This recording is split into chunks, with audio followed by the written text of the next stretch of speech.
नमस्कार, स्वागत है आपके अपने हिंदी साहित्य गौरव में। पहले की क्लास में हमने महादेवी वर्मा द्वारा लिखित अधिकार कविता का सारांश देखा था और कवयित्री परिचय भी देखा था।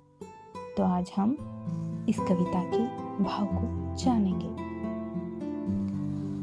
महादेवी वर्मा द्वारा लिखित अधिकार कविता की पंक्तियां कुछ इस प्रकार है।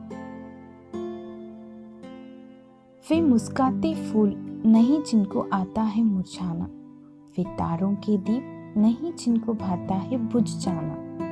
पंक्तियों द्वारा कह रही है कि उन फूलों का कोई अधिकार नहीं जिनको मुरझाना नहीं आता, क्योंकि फूलों का काम ही है खिलने के बाद मुरझाना, तभी तो उसका कोई अर्थ रहेगा। और कहती है वे दीपक रूपी तारों का कोई अर्थ ही नहीं जिसको बुझना ना आता हो।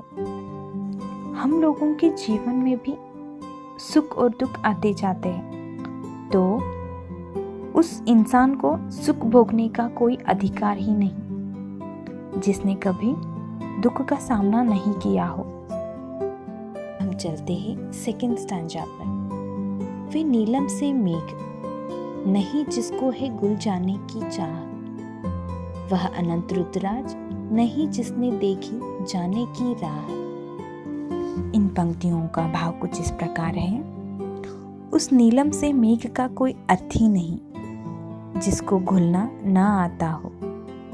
उसका काम ही है घुलकर मिलकर धरती पर वर्षा करना। इसीलिए सुख और दुख को समान रूप में देखना चाहिए। सुख आने पर फूले नहीं समाना चाहिए, दुख आने पर घबराकर पलायन नहीं करना चाहिए, ताकि उसका डटकर सामना करना चाहिए। यह है वह रुद्राज भी क्या जो बदलता नहीं। प्रकृति का नियम ही है एक ऋतु के बाद दूसरी ऋतु का आना।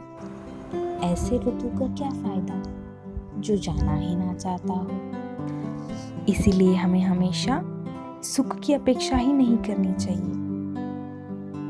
दुख भोगने पर ही सुख का महत्व पता चलेगा। अब हम चलते हैं तीसरे स्टैंजा पर। वे सोने से नयन नहीं जिसमें बनते आंसू मोती, वह प्राणों की सेज नहीं जिसमें बेसुध पीड़ा सोती। इन पंक्तियों द्वारा कवयित्री कह रही है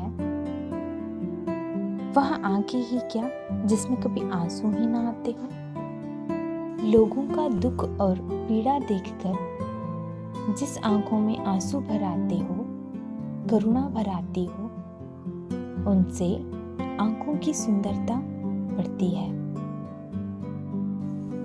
नहीं तो वह नेत्र किस काम का। उसी तरह जिस दिल में वेदना नहीं, सामने वाले इंसान की दुख की पहचान करने की शक्ति नहीं, तो वह प्राण किस काम का।